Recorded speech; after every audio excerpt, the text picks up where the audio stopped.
At first, I didn't think it was real. I woke up to this blinding light, and I was transported to another place. Pluto TV! Then I heard a voice. Come with me if you want to live. There were thousands of movies and shows, and they were all free. The truth is ours. It's just so beautiful. On Pluto TV, free streaming of Terminator 2, Fringe, Arrow, The 100, and The X-Files may cause excitement, loss of sleep, and sudden belief in extraterrestrials. No credit cards or alien encounters necessary. Pluto TV. Stream now, pay never. Hey, I just Venmo'd you for rent. Nice. Now I can instantly spend it whether I'm checking out online with Venmo or using a Venmo debit card. Say more. More exactly. Because the more you do with Venmo, the more you get. Like earning up to 5% cash back with Venmo Stash on a bundle of brands. So, order more pizza. The math demands it. Get the Venmo debit card. Venmo Stash bundle terms and exclusions apply. See terms at venmo.me/stash terms. Venmo checkout not available at all merchants. Venmo MasterCard is issued by the Bancorp Bank N.A.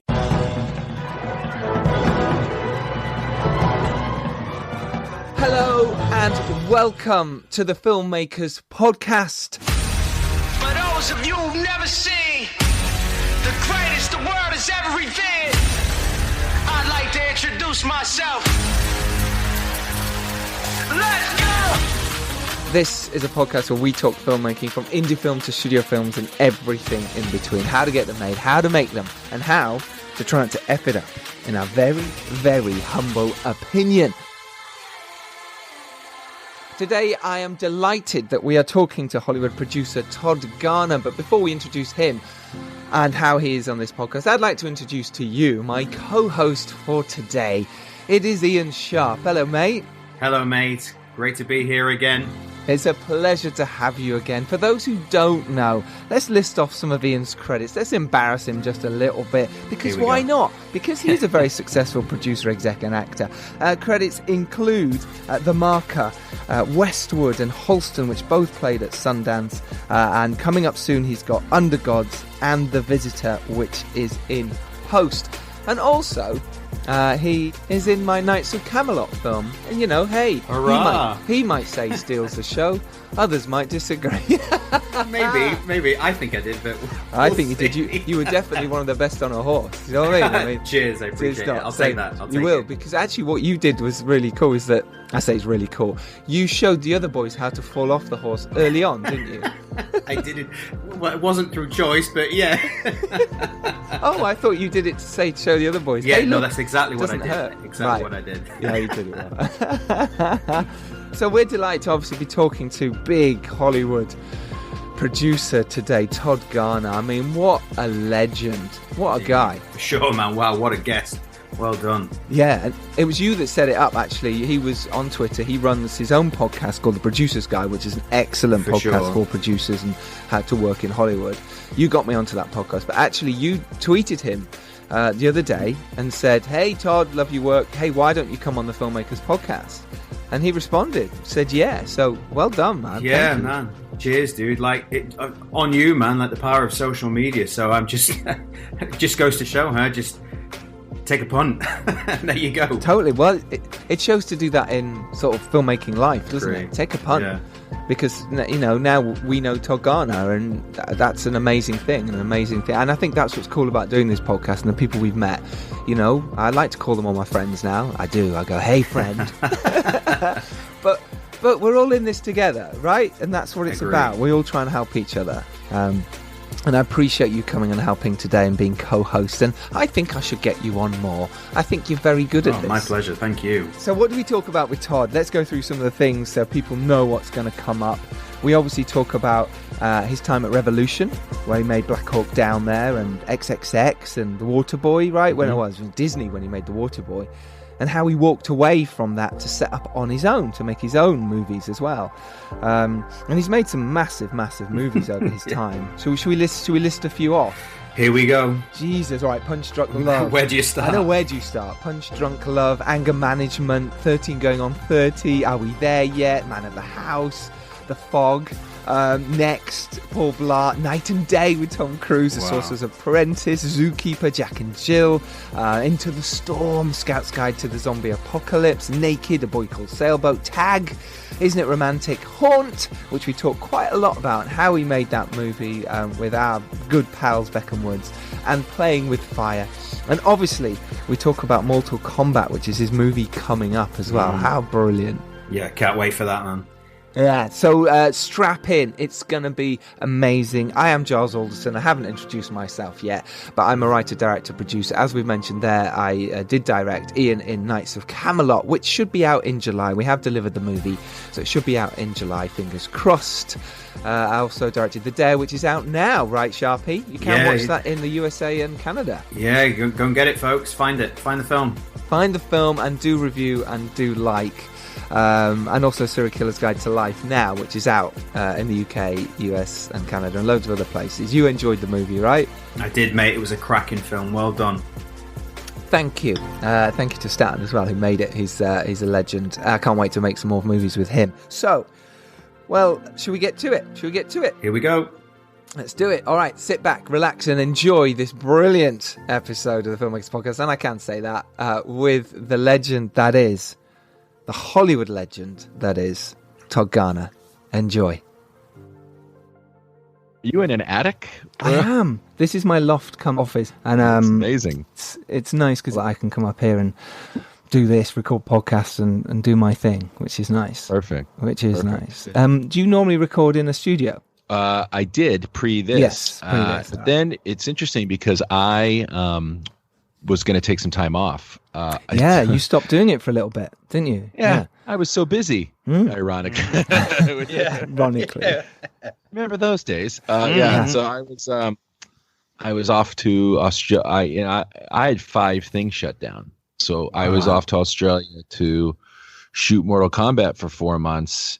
And I was in Adelaide, and it was very far, and was a really big, complicated movie. And I just didn't feel like I could devote the correct amount of time to podcasting, even though I love it. And it's been so much fun and so great for me just to learn about the business and about just talking to these great producers and people that are making content and just learning. But I just, it was just so far and I couldn't do it. And then went right from that movie to another movie. And then I have 2 TV series shooting at Netflix. And then I was on a movie when the thing shut down. And then I just came back shell shocked. And after a couple of weeks, not even a couple of weeks, a few days of just waking up so angry that I had to process it. And I realized that underlying anger is always fear. And it was just the uncertainty of not knowing what was happening and not knowing if I was alone in what I was feeling about the uncertainty, that I just reached out to a bunch of people that I had already spoken with. Yeah. And then after that, interestingly enough, it's been just kind of intuitively following my gut in terms of like, what else would people want to hear about? So I reached out to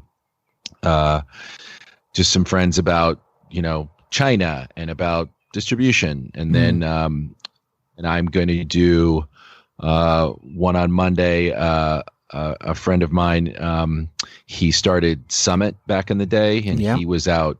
Friedman was out doing a big money raise when this thing happened, right in the middle of trying to raise money to start another studio. And then this morning, a friend of mine reached out to me because he had an experience very recently with people talking about suicide and just feeling in our business, just feeling really disconnected. So we're going to talk about that on Monday. So it's just been this really interesting kind of weirdly like the B-side to this record album of this podcast. We're on the other side of this thing that, no one has ever could have imagined nor has ever dealt with, obviously. And so it's just been fascinating to kind of almost rewind everything that I have been talking about with people previously. It's been really interesting. No, I think that's fascinating, isn't it? Yeah, I think it's what's incredible is like just everybody is involved in this. Like no one escapes from this situation, and I think it's almost like a huge reset for the industry, isn't it? And just in general, I think across all kinds of industry, life, whatever. So it's time to kind of reflect, and I think these conversations, these discussions are so useful for that. So you're obviously very grateful from this side of the pond. Yeah, oh, thanks. No, it's amazing. Thanks. The Producer's Guide is the name of it. Obviously, I'll say that all this in our intro as well. But yeah, Todd, it was Ian that got me onto it, and I love it. I think it's a fantastic podcast, and it's fascinating how everyone is in the same boat. And whether you're making a movie for, 20 grand up to 20 million to 200 million, we're all still in the same boat. It's the same thing. We're all trying to tell great stories. And that's what I love about what we do. And you're the same as me, as in we've learned so much from talking to other filmmakers, and it's been a fantastic resource for that. The reason I started to do it was many reasons, just because I feel like in general, the entertainment media specifically is just very clickbaity. And, it's always doom and gloom, and the business has never been worse, and all these things are shutting down, and so-and-so got fired, and there's this gleeful gossip that mongering that pretty much, kind of centers around Hollywood, especially the last couple of years, unfortunately.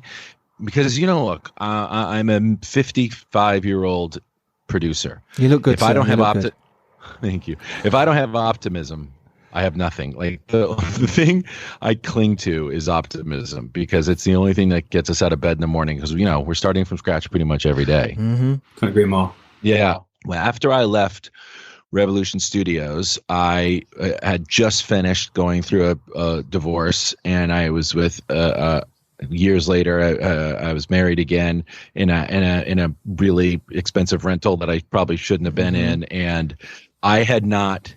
When I left Revolution, I didn't have any movies. I had nothing. I had zero development, nothing, because everything was tied up, I imagine, with Revolution, right? Yeah, I mean, sure. We had built a studio, and Black Hawk Down, Punch Drunk Love, HellBoy, all those we made a lot of good movies, and so you walk away from that.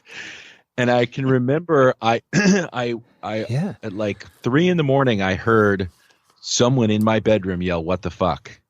And I woke, and I woke up and realized it was me, and I was standing in my bedroom, just and I realized I don't have any movies, I don't have any development, I'm not ahead of a studio anymore, and it's not like anybody's calling me going, you know what, here's a few movies to get you going. I was from scratch, like every other person out there.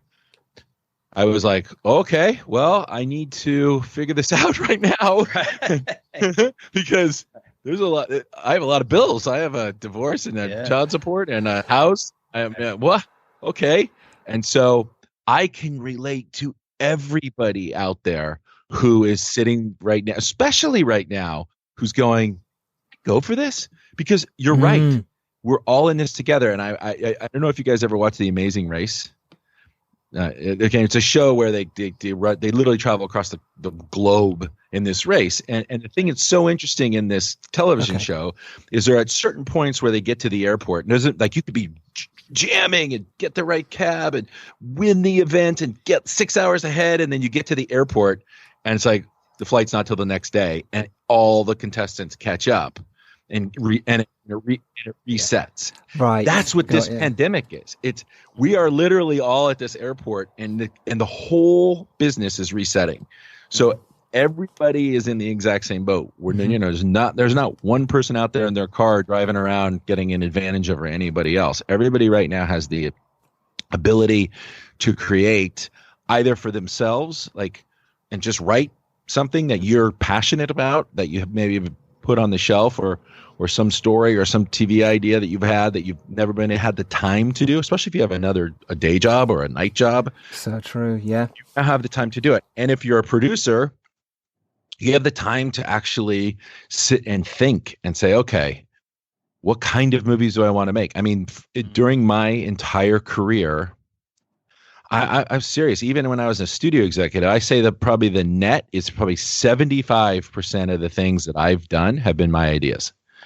And that's just necessity. That's not like I'm, I just would sit around and go, what, we should make a movie about Pearl Harbor, or, there's a movie in a plane full of convicts in Con Air, and you know what, Anger Management is a great title, and it happened to a friend of mine. I should make a movie about that. So these things, even when I was an executive, are just, Zookeeper, all these things where I would just go, what about that?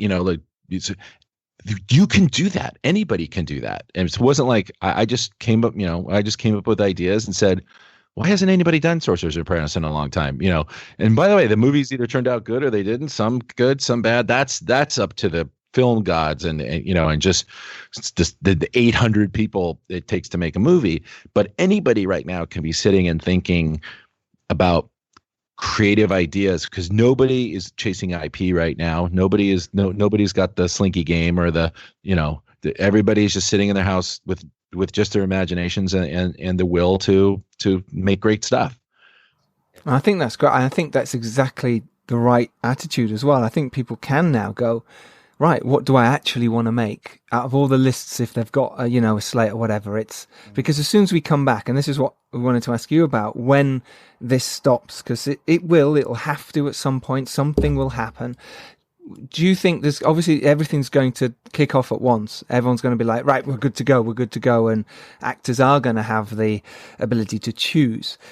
So therefore it makes sense, right, to find the right project you want to do next and have that ready and prepped, right? The one you really want to make. Well, yes, I never ever recommend that somebody just have one thing. For sure. That's it'd be better if you had the 10 things you wanted to do, because you probably will get to make one. But taking kind of a more of an airplane view approach to it, I have been thinking a lot about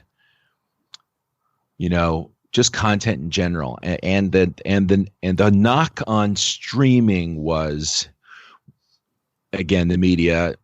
There's so much content. Nobody's ever going to have time. How would we ever watch all this content? It's just, there's just no way. There's too much. Yeah. I mean, the head of FX is famous. Every single time he would take the microphone, he would say, there's too much content. There's just too much content. Nobody can get, it's going to ruin the world. It's too much content. Well, guess what? Sure. Guess what? We can watch it. And there's not too much content. And I've actually honestly been thinking that if this thing goes another month, you're going to get to the end of your Netflix queue. You too. I mean, you may not get to the end of mine, but we're all going to get to the end of like, wow, I have now watched every single thing I could possibly want to watch. And it's not like you're going to go back to work and go, yeah, you know what? Let me just keep digging deeper into that library of stuff I've already combed over. Everyone is going to need new content. Everyone. And so every movie company is going to need movies because you cannot have a 3-month, 4-month break and then, kind of spread it out. It's not going to happen. There is going to be a time where studios and even Netflix are going to say, holy shit, we need new stuff. So when you come out of this thing, everything, let's just assume that everything that was shooting starts exactly like, it's like everybody paused in terms of what was in production and said, go. Okay. So all that is getting made. So that was already getting made and it was already on some release schedule. So that's getting made. Then there's all the movies that were in prep. Well, those movies now have to wait for the other movies to finish, which gives a lot of people time to go, is this really what we want to do? So those movies are going to all jockey around. But then right behind that, all the new stuff. So where the business, studio business I'm talking about now was headed was more bigger. And then anything that's not more bigger, goes to streaming, and everybody was starting their streaming services. Obviously, Peacock is coming up. Warner's has HBO Max. Obviously Disney has Disney Plus. There's Netflix, there's Apple, there's Amazon. And they don't have anything. There's like, so they are all going to need content. And the thing that I keep wondering aloud is, if everybody is in their homes that is creative and they are creating things that are personal to them, and whatever it is, whatever genre, they're coming up with, the haunted quarantine house or the comedy, whatever they're doing from their personal life, it stands to reason that the overwhelming amount of new material is going to be personal stories from very creative people who have a lot of time to work on that. So it would also stand to reason then that if the overwhelming majority of that content is that content, then that's what the studios are going to choose from. And perhaps we can actually bend towards making more personal stories, bend towards making stuff. Because if you follow the history of the movie business, after the big studio system movies were so popular with the musicals and all the overblown, Cleopatras and those kind of things, we went into a period of this interesting time in the movie business in the early 40s, 50s, where the story started to get, that's when you have these road comedies and things like that, and all those movies.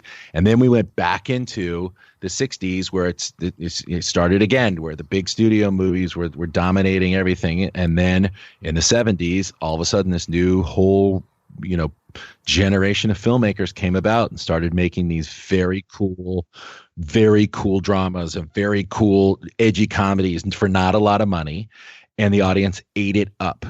And then slowly we started swinging back towards these big, huge movies. I think this might be the reset again, that audiences are going to go, because it's already happening in television. Those personal, weird, quirky stories like Schitt's Creek and things like that are just, Dave, that are just so fringe, are finding these massive audiences because they're authentic and they're an authentic voice. And I'm hoping that coming out of this, all these authentic voices are going to rise up, and we're going to have really cool shit to watch in the movie theater. We've got to hope that. I think I think there's going to be so much really cool content coming. There's also going to be a load of content that maybe we don't want, but well, that's always the case. Always the case. But I think as much as it's difficult now, I do think that we can come out of this stronger. And if you've got a good story, people are going to want it. I think you're right. I think Disney do want content. Netflix do want content. So if you've got something that is, they'll go, cool, go make it, because we need that content. For sure. I think if we're not going to get a renaissance now, then what will bring that, forward? Exactly. So I completely agree. I mean, I can say it's a, for us, it's never been easier to get access to creatives at the moment. Agents are taking calls, anyone that's willing to kind of write a development check at the moment, they take that call. And, we've bolstered our slate from I think we had 9 to already in the space of 3 weeks, 12 now. So that's an extra 3 films, all brand new filmmakers that have unique takes, unique their own voices. And surely now we're at a point where it's adapt or die time for a lot of businesses. So I'm really hoping. I completely agree. I think it's how you take this kind of moment in kind of history, and I think it's somewhat of in the film landscape, this is a positive. I'm not saying in life in general it's terrible what's happening, but now is quite an opportunistic time. Yeah, in that sense, in a good way. There's well over 100 years of the movie business that has survived wars and pandemics and plagues and Great Depressions and so many horrific things, that there is something in the human psyche that a well-told story in 90 to 120 minutes, or if you're Scorsese, 4 hours, that humans crave. We crave that 3-act structure. We do. We crave hearing stories well told in that amount of time. And the irony is, because the movie business is so fucking expensive, especially to market, that the television, in quotes, meaning all content not theatrical, is so much quicker to pivot. Always. It's so much quicker to pivot in terms of the filmmakers, great stories, being in the zeitgeist of what people want. And as and you start to get into what Netflix did, which is they realized, well, let's just let people binge it because that's what people want. People just want to consume content the way they want to. That the problem is, not the problem. The interesting part is what people really want from streaming is movies. And it's counterintuitive because obviously streamers would want long form series to hold your attention longer. So if somebody's binging something for 10 episodes and they're an hour a piece, you get that 10-hour bite.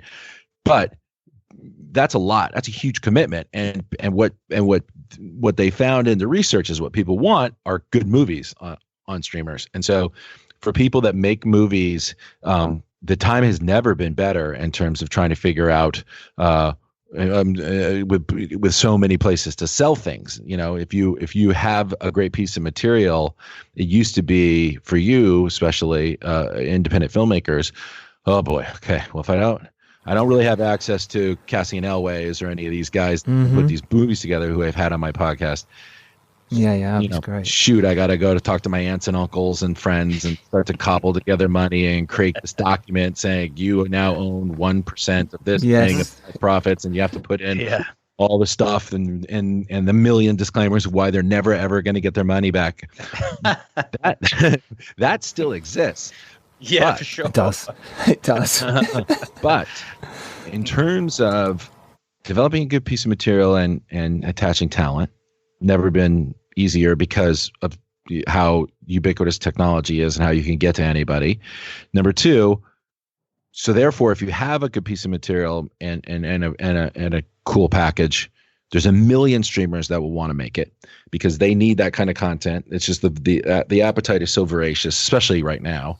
And who knows? Who knows? After the pandemic, maybe our taste buds have changed so much for the way that we consume this content that we just continue doing it this way, which will mean that we'll have to put more coal in the furnace of the locomotive. And secondarily, if you then do get your aunts and uncles and dentists and things and you make the movie, film festivals are, it's gonna be fun. I don't know. It doesn't feel like that's, if I was to look for investments right now, would not be investing in film festivals necessarily, which means there's going to be a different way for people to find movies. And if it's technology based and it's in some sort of submission via digital, links and things like that, wow, that just opens up Pandora. I mean, in a good way, Pandora's box of everybody can have access to these buyers now, which is obviously great for everybody. You're not just having, you're not just having one or two gatekeepers at the Sundance Institute or the, so-and-so film festival that are like, I don't like that movie, maybe I'm sure there's movies along the way that would have done huge business that never got seen because for whatever reason, the gatekeepers didn't feel like those were movies they wanted in their festivals. It's so true. It's really interesting. I think that whole festival market might change now. I'm going to say one more thing about this, then we can move on. The other thing that just infuriates me about my business is I am a member of the Academy, right? So for me to vote, that means something economically to these movies. Because if you vote, they win the Best Picture, they get nominated, then they have more box office. Okay. We're right around Academy Awards time, any months leading up to it. We have these Academy screenings where there's Q&As, where people host them, where your filmmakers host these things. Why? Why not just do this regularly for regular people? Let Ron Howard host, one of his movies and say, guys, I'm hosting this movie all weekend at this thing. And rather than the thing for the Academy voters, which is usually like in our big Academy thing, and they have all this cool shit that everybody would love, the consumer would love. Do that. The real audience. Spend the money, do that. The Academy voters are going to vote or not. And by the way, you can still do Q&As with them, whatever. But maybe I would want to go to the Q&A with a real audience. I don't know, but like there's ways to improve this system that really could be earth-shattering and make it as earth-shattering as going from the Coliseum here in Los Angeles, which is literally cement seats. And back in the day, I told you back in the day they would just serve beer and hot dogs. And if you didn't like it, that's too bad. It's the same as the theaters. And now we're going to have a $10 billion stadium with, water slides. I don't know, whatever they're going to have in there. I mean, it's going to be amazing. And that it's in my lifetime. And so theaters can do it. They can. Yeah, and this maybe is this whole Corona thing. This might be the time to say, do you know what? We need to change it up, and I hope so because I think that's why I brought it up because I think it's a brilliant idea that we do more of these Q&As. We do the live streaming, then Zoom into the rooms and the director's commentary in the earphones. Why not? Yeah. I'd listen to that. I'd go back to the cinema the next night to it's more money for them, and they've got to think about that. I imagine the cinemas now. How can they get bums on seats again? The first month or so we'll all be piling in, but after that we'll go, hang on, I quite enjoyed our movie night with the family. Let's do it at home. And I'm sure that first year of all these big movies, I'm sure, because we've all been stuck in our homes, I'm sure all the filmmakers are going to be like, what can we do? What can we do opening weekend? What can we do to make this a fun, cool experience for everybody? And something like Avengers, which doesn't even need it, you could spread those Avengers out across the country and say, "It's plenty of them." Guess what? We're coming to a theater all week. Yeah, we don't know who it is. It's a surprise which one's going to be there. Yeah. And then guess what? Yeah. We're going to live stream that from this until you're like, oh man, it was in Oklahoma. Whatever. That would be so much fun to watch. We do these huge premieres that get picked up, by a few news organizations. Spend the money doing something else instead of a premiere. Spend the money sending your stars to different places. Spend the money to do behind the scenes. The studios, already have these assets. Just deploy them in a much smarter way.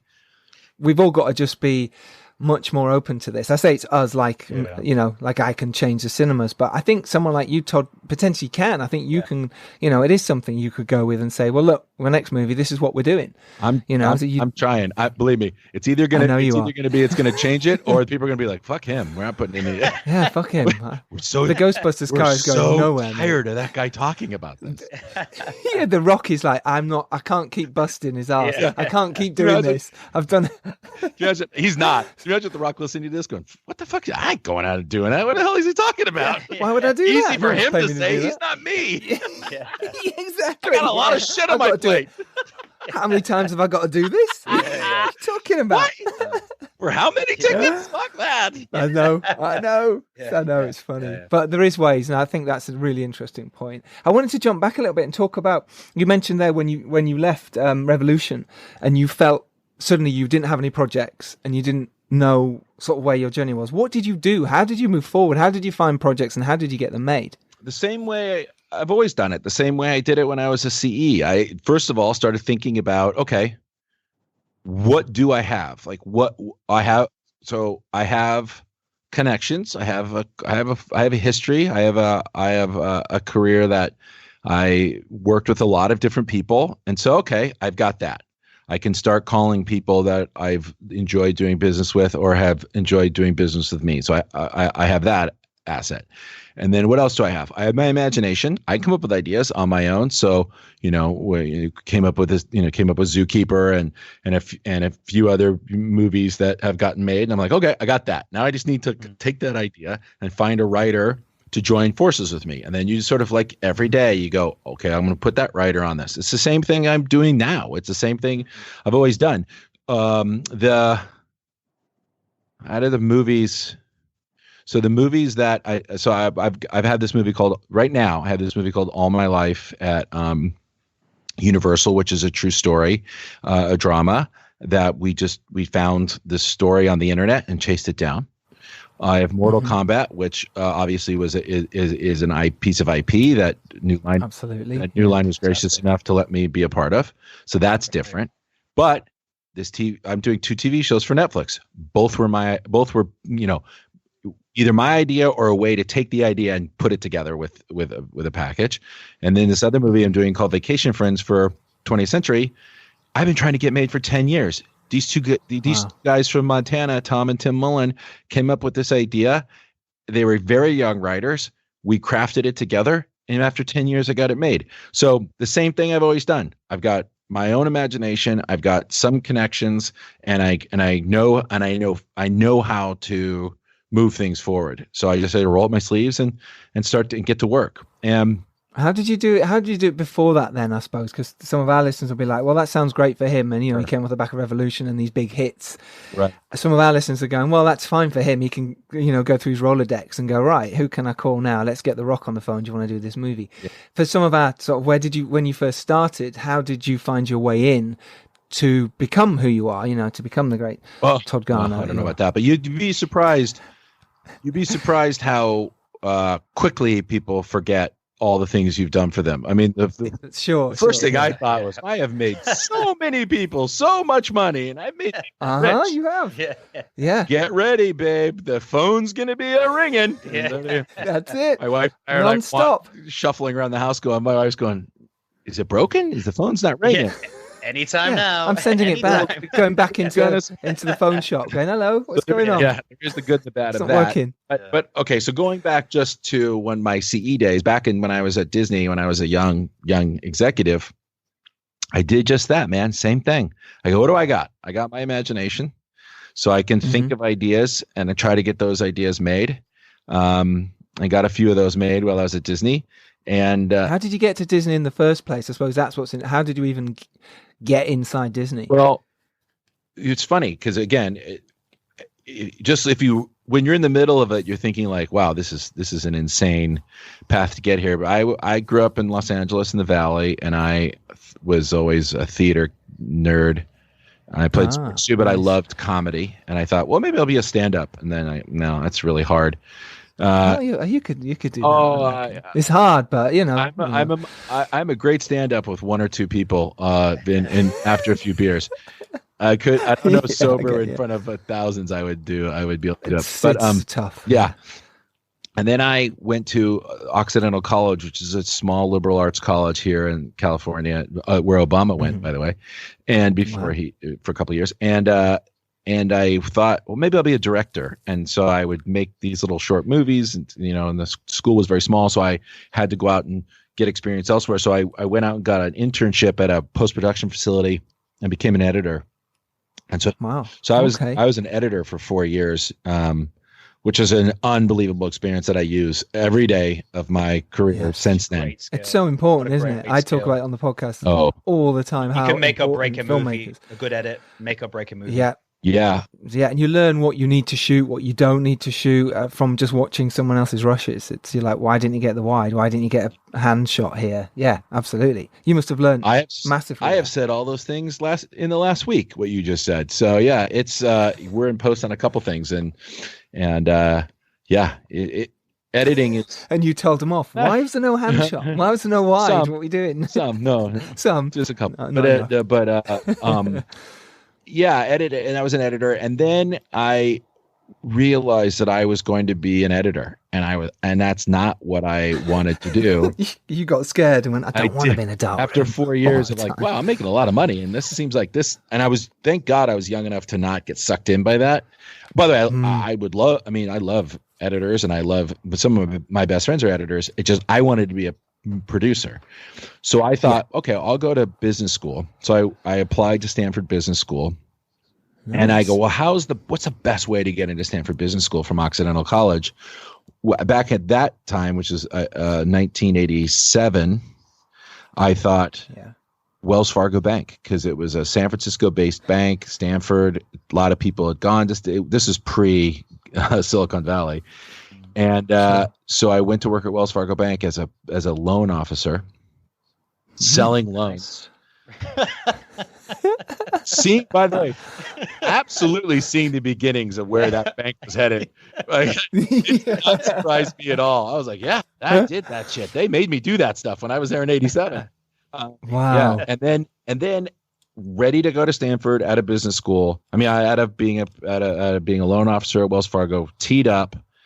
And my father, who knows nobody in the business, happened to be playing golf with. This is why I always say to people, it just takes one thing or one person, and you never know where it's going to come from. Keep your ears and eyes open. And this guy, Tony Sheehan, was playing. Not Tony Sheehan. I think it was. The name might be wrong. He said, I have this. My dad goes, what do you do? He goes, well, I work for Paramount Domestic Television, which is our syndicated division. And he goes, oh, my son's an editor, and weird. My son's an editor. And then he now works at Wells Fargo. And the guy goes, I have the perfect job for him. He should come be an accountant for the Arsenio Hall show. And my dad comes to him and goes, would you want to go be an accountant at Paramount Television? I go, fuck yeah, I would. I mean, just to be on the lot. Yeah, just to walk around and be part of it. I drove on the lot and I'm like, I'm done. This is it. No matter what happens. Whatever happens. And then and once I was on the lot, I could kind of, walk. I would walk every day around the lot, listen, keep my eyes open. Figured out there was this job called a creative executive, which sounded good because I wanted to be an executive and I felt I was creative. So I would say to people, well, how do you get that job? And then they said, well, the best way to do it is to become an assistant. But you're like an accountant guy, which is the most ironic thing ever because I had just been writing plays and being a performer and being very creative, an editor. Yeah. And now I'm like, oh, I'm that guy now. So that's what I'm saying. In the business, you get pigeonholed pretty quick.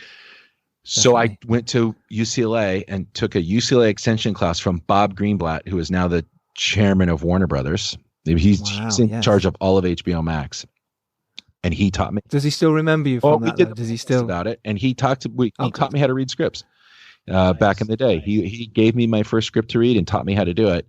And then I became an assistant. And so the other lesson of this is back in 1987, I think as an editor, I was making about $100 and something thousand. And then when I took the job at Wells Fargo, I was probably making $30,000. And then when I was working as an accountant, I was making $28,000. There we go. And then when I got a job as an assistant, I was making $400 gross a week. Right. It's going down. Father was freaking out. He was like, this doesn't seem like the right path. You're going the wrong way. Yeah. But I figured but you were like, it's something I want to do. This is going in the right direction for you. Yeah. Probably can't make less than $400 a week. So I've got that going for me. Yeah. And then I was an assistant for 2 years and then figured out that Walt Disney Company had needed a CE.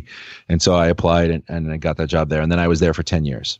Wow. Congratulations. Fantastic, Todd. I mean, and you can see there is a pattern in your career where, you consistently work with a lot of really, fantastic talent again and again and again.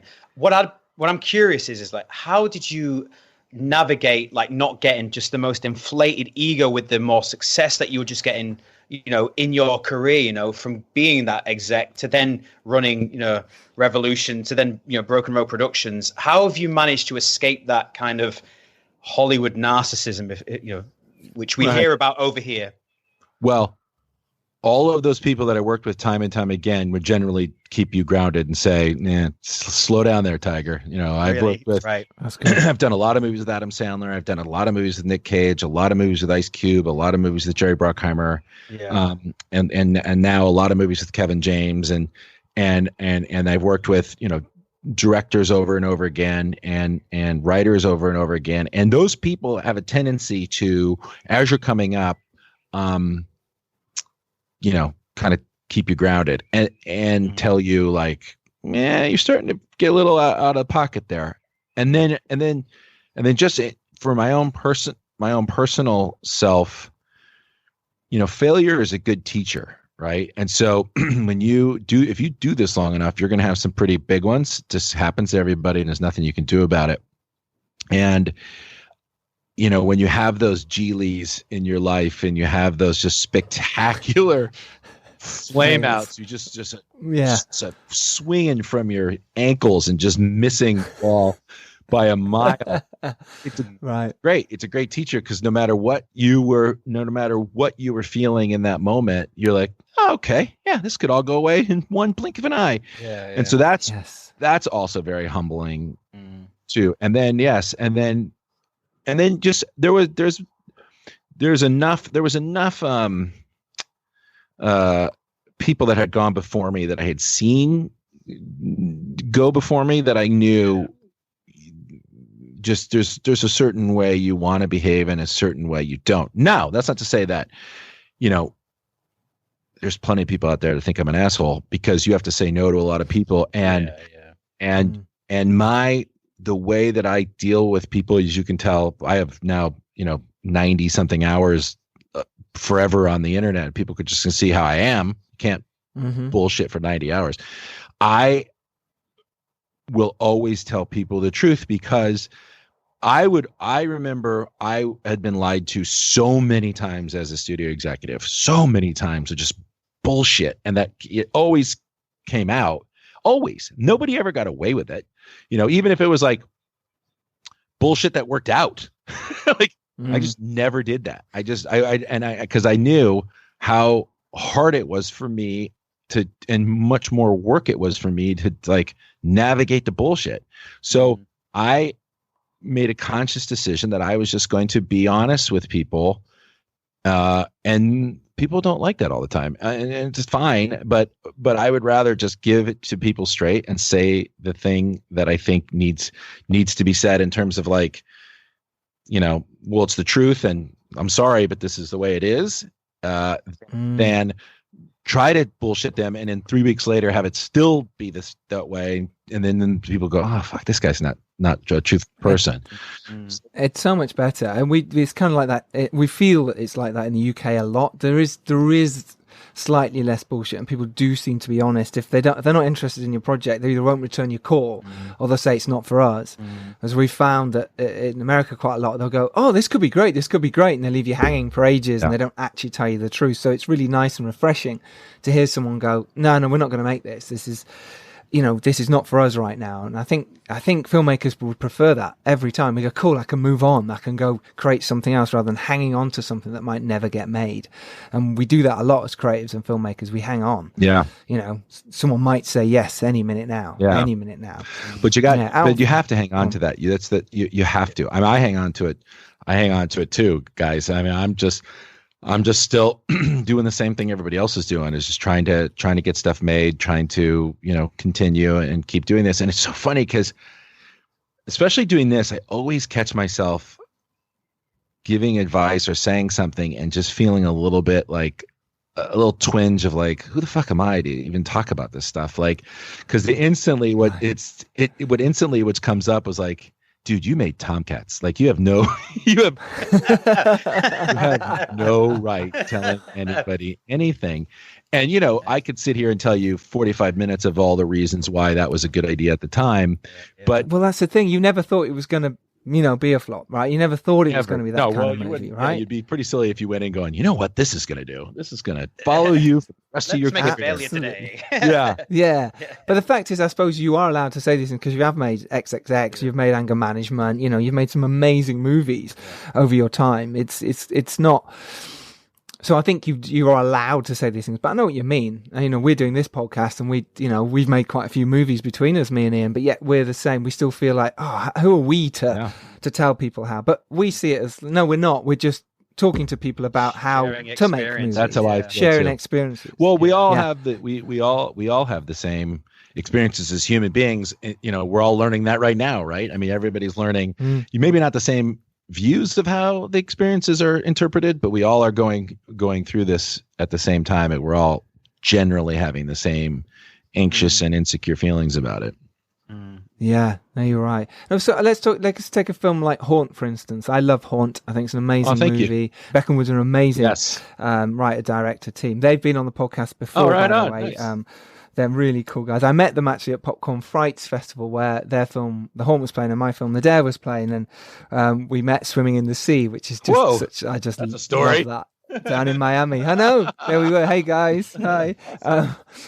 So a film like that, how would something like that come to you? How would you develop it, and how would you get it made? I just wanted to sort of take a film. We don't have to use Haunt, but I thought it might be a good example of how the beginning, middle, and end of how you find the money, how you create it, how you package it and bring it together. I think our listeners would love to know. Well, that's a perfect example of, right? So, great. Okay, so that was my idea. I was on a scout for another movie and in Atlanta, and we were driving in the van, and I'm looking out the window, and we drive by one of those Halloween haunts. And it was like barbed wire and chain link fence and a hand painted sign that said Halloween haunt, tickets here. I'm like, that is for sure a serial killer lives there. Yeah, totally. That there's going to be something crazy in there. Friggin' spider web. That's not. It can't be real. And then we drove right to this location in Atlanta called the Pullman Rail Yard, which is a lot of stuff shoots there. There's Walking Dead, a bunch of stuff. And I thought, I could shoot this whole movie right here. That whole movie I just came up with in my head for just put everybody here and shoot it for nothing. So I called this other producer friend of mine who does these low budget really good at doing these low budget movies named Mark Fasano. And I go, here's the idea. I want to shoot in the Pullman Yards and I want to do it. Let's get a camera. Let's find 5 kids and let's just do it. And he's like, what? Okay, let's try it. All right. We need it. Yeah. We need writers first. And I'm like, okay, let's find writer directors. And I found writers. And then Beck and Woods are like, we want to direct it. I go, fine. It's cool. We're going to make it for $1 million. Let's go. Write it. Great. Here's what it is. It's these guys. They're serial killers. They lure these kids in. And then the Halloween Haunt's real. It's a mousetrap. And they're like, holy shit. And they wrote a great script. Mm-hmm. I go, we're making it. We're going to make it for nothing. And then E1 came in and said, whoa. Oh, and then I went to Eli Roth, who are good friends with and a big fan of. And I said, you want to do this with me? Just help me. And he read it. And he was like, I love this. And those guys went off and made that movie for $1 million and crushed it. Absolutely crushed it. Just to jump back there, so for $1 million, where would you find that $1 million? Where does it come from? Well, I was going to do like you guys did. I wanted to do it outside of the system. I wanted to just put a bunch of money together. And Eli's like, I'm not putting any money into this. That's not the way we do this. Like, why not? This is great. What? And then I was like, oh, okay, well, I don't have to put any money in. Great, let's find it. E1 came in and gave us the money. And then we screened it a bunch of times, and it was so good. It tested so great, and it crushed. Yeah. And then we showed it to a bunch of distributors, and everybody to a person was, no, that's it's way too violent and dark. And Eli and I were like, that's the point. That's what we wanted to do. That is the point. That's the point of Haunt. It is supposed to be dark and crazy and what happens. So we did what you guys did. We dog and ponied it. We put it up in a few theaters and we put it to VOD, and it's doing great. It's doing really well all over the world, and it's it's really great. And I just ordered my T-shirts that somebody had made, my glow in the dark Haunt T-shirts. I love that movie. I'm really proud of that movie. I was shooting another movie, so unfortunately wasn't there for the 15-day shoot that these guys did, but I know, amazing they did it in 15 days. Yeah, they crushed it, and they did such a great job. I really love that movie. And the one thing that did happen, here's another one that's funny. We had to do a tiny little bit of additional photography on the ending, and we went to this naval yard in Pomona to do it, and insane. This is the kind of stuff like you can't make up. There was a murder. Some guy came onto the naval yard and shot a security guard, and then armed walked 5 blocks, and the police shot him.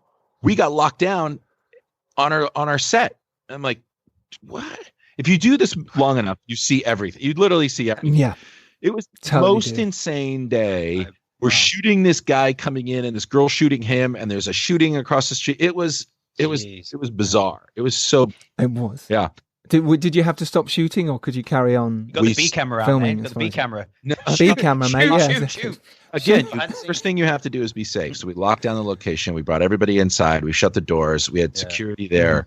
You have to make sure everybody's safe first and foremost, and then we got back to it. But man, it's just the world's crazy, and if you're out in it and you're doing this long enough, you're going to see a lot of stuff. You are. Haunt is out now, by the way. Go see it. It's amazing. So when you're talking something bigger, when you're talking, Mortal Kombat. We have to talk about Mortal Kombat, please.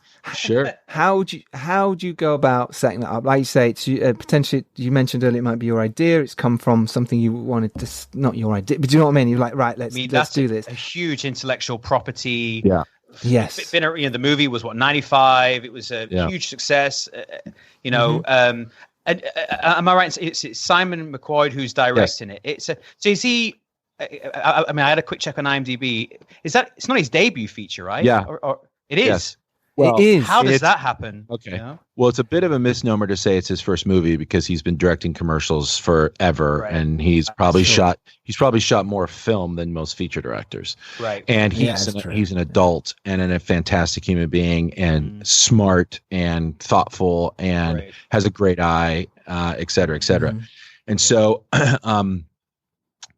that movie came because I had made a movie called Into the Storm at New Line, and that movie had cost $45 million and looked like it cost like $150 million. And so New Line was gracious enough to be happy with the way that movie was produced to say, hey, would you like to come on board and help us with Mortal Kombat? So after 5 years of developing it with them, they had already been developing it 4 years previous to that. We labored on and got a really good draft. And then James Wan came aboard because by that time he had been making all those Conjuring movies with them. And he's so amazing and has such an insane savant gift for this kind of stuff. So he came on board. And then we went and looked for a director. And I come from the Jerry Bruckheimer School, right? So I come from Jerry, who was famous for hiring commercial directors, Michael Bay and Tony Scott and Simon West, and the list goes on and on and Ridley on and Scott, on. everyone, for sure. And so he trained me. He trained me how to look at commercials and go, that's the story, man. That's not just like a product. That's a story. And we found Simon and after, looking in his eyes and talking to him, when you could do that, I just felt he was the exact right guy, brought him into the studio. He did an incredible presentation and he didn't know the game before really. And he smartly said, this is a novel. And you think about the characters and the backstory and in the first game, where they all come from, this is a novel and we should treat it as such. And that's what we did. You said they did a great pitch. What else did he do? Obviously, he made it into it. So Simon did a rip reel, which is he took a bunch of images and basically cut a mood of what the movie would be like and feel like. He put a bunch of, he had an artist do renderings of things things he saw. And he had just a really great take on what the movie would look like. He didn't want it to be like any other, game movie before that. He really looked at like David Lean movies and Star Wars and kind of these big epic looking sweeping movies that have incredible characters in them. That's great. So now you've got your director. How do you piece it all together? What do you do to piece everything together? Do you go straight to a studio? Do they say cool? New Line already had the rights. So New Line was... So they had the rights. Yeah, New Line brought me in. Once we had the movie, the director, then you have to go through the green light process, which is a process because you're trying to find comps that are going to give the studio a feeling that it's going to be okay. And comps are tough to come by when you're talking about video game movies, pre-Sonic.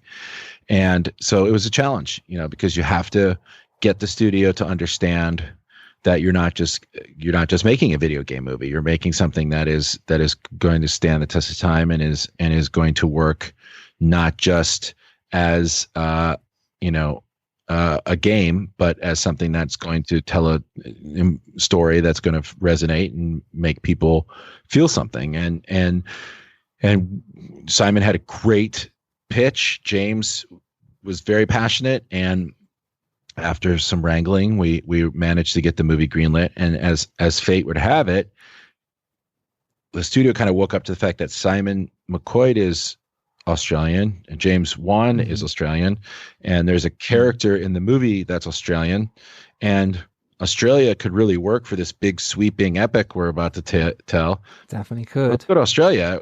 They have a great rebate, great cruise, and that's why we went to Australia, because it worked out that we under their rules of what it takes to get into the country, we satisfied all those rules, and the Australian government was so gracious and worked with us. And I mean, for what we spent, the movie looks like it cost 3 or 4 times as much. Again, that's what we did on the Into the Storm. So that's what the studio expected, and that's what we delivered.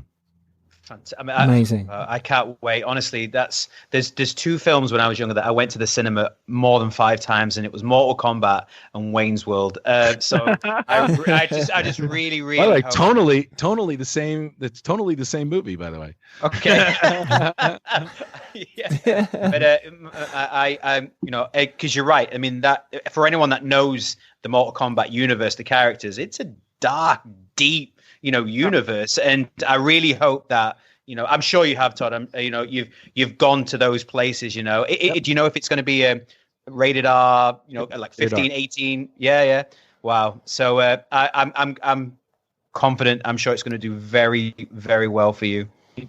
Yeah, amazing. What about another? Because, like you say, there, New Line brought you in. So, does this happen a lot that someone at the studio will say, No. "Todd, we want"? No. Okay, so this was an anomaly, basically. No, I mean, because look, there's producers at the studio level. There's so many good producers. I've had a lot of them on my podcast, and there's not so many times where a studio's like, you know what, this other is not really cutting it. You need to come in. There was no producer on Mortal Kombat. I got very lucky, and so right. that's few and far between for me. Most of the time, it's one of two ways. It's either somebody brings me an idea, a pitch, a story, a script, or something, or I come up with it myself. Mm-hmm. Right, and then you go to the studios yourself. How does it work from there? Yes, basically, a producer at the studio level is basically like an architect. They come up with an idea for the structure, and they find the people that can build the structure, and then they go and try to find financing for the structure. It's the same with you guys. Yeah. So if I come up with an idea, I go to try to find a writer to put together and join forces with me. Hopefully that writer will take it as far as they can, i.e. maybe they'll write it on spec, and for me, I don't take any of the spec money ever. I give ideas freely to writers and say, go do this, take it as far down the field as you can, and then we'll take it to all the distributors, streaming and otherwise, and see if there's a way to get it made. Cool. Great. Do you, again, when you go in there, do you go with your pitch packet done and the budget you think it will be? You go with everything set sometimes up that way? I mean, not always. You look, in a perfect world, you would go in with a director, an actor, a script, the budget, and they would say, yes, go make that movie. That's the perfect world. The worst world is selling somebody a one-line idea, because then you're just in development. So I've done everything in between. And so all you're trying to do is just get the ball as close to the goal as possible. So again, getting the goal as close as possible is saying it's a $60 million, action movie with this and this star and this director and this great script. And they go, yes, but we'll make it for 52. And you go, okay, right. That's like the perfect world. And then everything else is like, here's a one-line idea. Okay. Yeah. Well, all right, go try to find a writer and we'll figure that out. I mean, everything in between doing right at this exact moment. Yeah, it's just a really interesting world, I think, for filmmakers, and especially, like say, right now, I think things are changing though from that, and I think that might be different for you next time. Though at the moment, I imagine you're still doing the same thing, right? You're still pitching to studios right now with your projects, or has it stopped, or is it still going? Yeah, you know what? We're selling stuff right now. We're setting up. We're selling pitches. We're getting writers attached to things, and I'll tell you, the coolest thing I saw was a writing duo were trying to sell a pitch, and it was a musical. And so they did the pitch like a podcast. They recorded themselves. They put music to it. They put sound effects to it, and they just played it. It was amazing. It's a game changer. If everybody could do that, you never have to pitch again. You just send that link to the studios and go take a listen. If you have questions, we'll answer them. It was so well done. Yeah. And anybody can do it with your computer. Anybody. And it's interesting. I totally agree with that. I think I did a video, one of those, of me talking about it, a project about 7 years ago, and it worked wonders, because then I didn't have to go in the room or chat with them. I sent them the link. Here's me on a video for 3 to 4 minutes with clips, with images, talking about how I'm going to make the movie.